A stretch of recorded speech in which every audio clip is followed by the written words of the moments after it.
Ya, a ver, cuando hablamos de apetito, bueno, vayamos a su terminología, ¿no? Apetito viene de la palabra latina que es apetere, que significa dirigirse hacia algo. O sea, cuando nosotros hablamos de apetito, hablamos de una inclinación, pero hacia un bien determinado. Por eso, cuando hablamos de apetito, se habla de inclinación o tendencia, o de alguna otra manera se hace referencia al dinamismo. Ahora, ¿cuántos tipos de apetitos hay? Comúnmente, dentro de la psicología clásica, hace referencia al apetito natural y al apetito ilícito. A ver, ¿a qué nos referimos cuando hablamos de apetito natural? Cuando hablamos de un apetito natural, nos estamos refiriendo a la tendencia natural hacia la propia perfección. O sea, esto es intrínseco a la naturaleza, digamos, del ser. Por ejemplo, la piedra tiende a caer, ya cuando se roda tiende a rodar, a caer por su propia, digamos, por el tema de la ley de la gravedad, todo esto, ¿no? La semilla tiende a germinar. Entonces, por eso dice que es una tendencia natural hacia la propia perfección. Y cuando hablamos de un apetito natural, no se requiere en este caso de un preconocimiento previo, ¿ya? Y bueno, esta tendencia natural se relaciona, se podría decir, con lo que Aristóteles habló respecto a qué es el bien. ¿Ya? Cuando se habla de qué es el bien, Aristóteles dice, el bien es lo que todos apetecen, ¿no? Lo que, digamos, todas las cosas apetecen, o sea, lo que obedece, es decir, obedece su inclinación natural. Eso es tender, digamos, en el apetito natural. En cambio, cuando hablamos de un apetito ilícito, no ilícito, porque a veces se tiende a confundir, es un apetito ilícito. Ya cuando hablamos de este tipo de apetito, hablamos de una inclinación que se va a seguir, pero previo conocimiento. Ya se sigue de un conocimiento de los bienes que se da. Por eso, dentro del apetito ilícito, podemos distinguir el apetito racional y el apetito sensitivo. El apetito racional que se relaciona con la voluntad, es decir, la voluntad tiende hacia algo, pero hacia un bien previamente captado o presentado por la inteligencia. En cambio, el apetito sensitivo tiende hacia un conocimiento, pero basado sobre todo en el conocimiento sensible, ¿no? Que también es común en este caso de los animales. Bueno, a eso se referiría con tu primera pregunta. Ya, profe. Ya. La siguiente pregunta. ¿Qué entiende por pasiones y cuáles serían sus clasificaciones? Ya, a ver. Cuando hablamos de pasiones, igual viene la palabra griega patos o pasio, que significa padecer, es decir, aquel que sufre una pasión es aquel que es afectado por algo, ya es afectado por algo. Pero pasiones en un sentido general nos referimos a los sentimientos o estados afectivos que pueda tener en este caso la persona.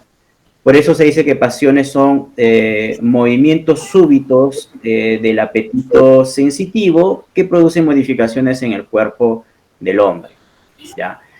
Ahora, ¿cómo se clasifican las pasiones? Bueno, las pasiones se clasifican según los movimientos, ya sean del apetito irascible o del apetito concupiscible. Por ejemplo, si yo hablo respecto a un movimiento en relación al apetito concupiscible, por ejemplo, en relación a un bien considerado en sí mismo, está la pasión del amor. Ahora, si ese bien no lo poseo, o sea, no lo tengo, se dará la pasión del deseo, ¿ya? Y cuando ese bien yo lo poseo, o sea, poseo ese bien, se va a dar el gozo o la delectación respecto a la posesión de ese bien. Ahora, en relación a un mal considerado en sí mismo, dentro del apetito concupiscible se dará lo que es el odio. Ahora, si ese mal que yo lo considero en sí mismo está ausente, ya todavía no está presente, entonces se da la pasión de la aversión, porque busco rechazarlo. ¿Ya? Pero si el mal está presente, se va a dar lo que es la tristeza. En cambio, respecto a los movimientos del apetito irascible, si hacíamos referencia, por ejemplo, respecto a un bien difícil de obtener, ¿no? Si ese bien que es difícil de obtener y que está ausente, si yo puedo obtenerlo, o sea, si yo considero que sí puedo obtener ese bien que es difícil de obtener, entonces se va a dar la pasión de la esperanza. Pero si yo considero que es imposible de obtener ese bien, entonces se va a dar lo que es la desesperación. Y lo mismo va a suceder frente a un mal, ¿ya? Si el mal está presente y yo busco luchar contra ese mal, se va a dar la ira. Ahora, si yo me enfrento a ese mal y considero que ese mal yo lo puedo superar, lo puedo vencer, entonces se dará la audacia. En cambio, si el mal es considerado invencible, o sea, no puedo vencerlo, entonces se dará la pasión del temor, ¿no? Y es lo que a veces nosotros, cuando actuamos, se presenta un hecho concreto, se desencadena este tipo de pasiones dependiendo cómo nosotros lo consideremos, como un bien o como un mal. Y esa es la reacción que nosotros tenemos.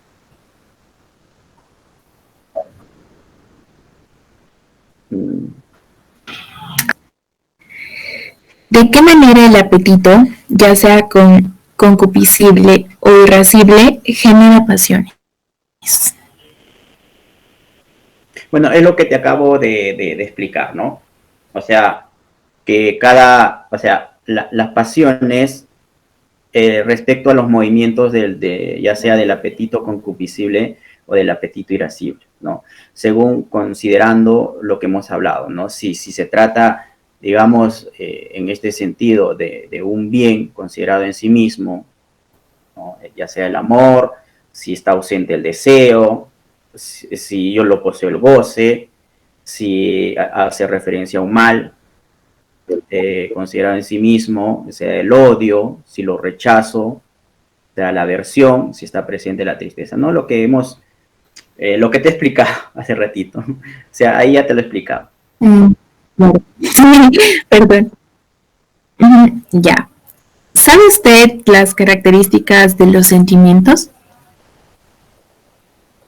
Bueno, a ver, generalmente cuando hablamos, bueno, los sentimientos están ligados con el tema de la pasión, ¿no? Porque cuando hablamos de pasión, nos estamos refiriendo a sentimientos o estados afectivos en general, ¿no?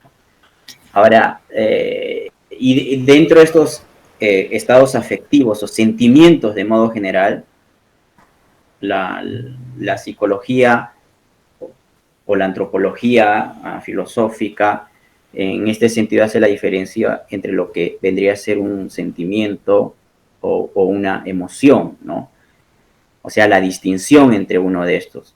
Cuando yo hablo de una emoción, estoy hablando de una alteración súbita, que se da una perturbación brusca que se va a dar en mí y que va a dar pie a ciertas reacciones, ¿no? Por ejemplo, tan lo que son las reacciones viscerales, lo que, digamos, afecta al sistema respiratorio, la respiración empieza a variar, afecta al sistema circulatorio, empieza a bombear más sangre en mi corazón, al aspecto digestivo, ¿no? Por eso muchas veces a veces se habla de una gastritis emotiva o de una diabetes emotiva, al sistema glandular también. Hay reacciones, digamos, expresivas en el rostro. Pero si yo hablo de modo específico respecto a un sentimiento, son también reacciones que va a sufrir mi cuerpo, pero estas reacciones son más débiles de captar. Yo me puedo dar cuenta cuando una persona está siendo afectada por una emoción, ¿ya? Porque estas reacciones que se dan son mucho más visibles. O sea, tú captas cuando tu papá está molesto o está renegando, porque captas las expresiones del rostro, su modo de respirar, de hablar, su voz, etcétera, etcétera. Pero cuando uno está afectado propiamente con los sentimientos, es más complicado, digamos, poder captar eso. También hay ciertas expresiones de rostro, ¿no? Lo vemos medio cabizbajo, mirada perdida, hay reacciones, se dice reacciones sinestésicas, me parece, donde tiene que ver con la respiración, con el pulso. Entonces, es más complicado poder, digamos, saber o distinguir en este sentido lo que la persona está padeciendo en ese sentido. Y bueno, y estas serían algunas características respecto de una u de otra. Ya entiendo. Esas son todas las preguntas, profesor. Muchísimas gracias por darme esta entrevista para el trabajo. Y ya.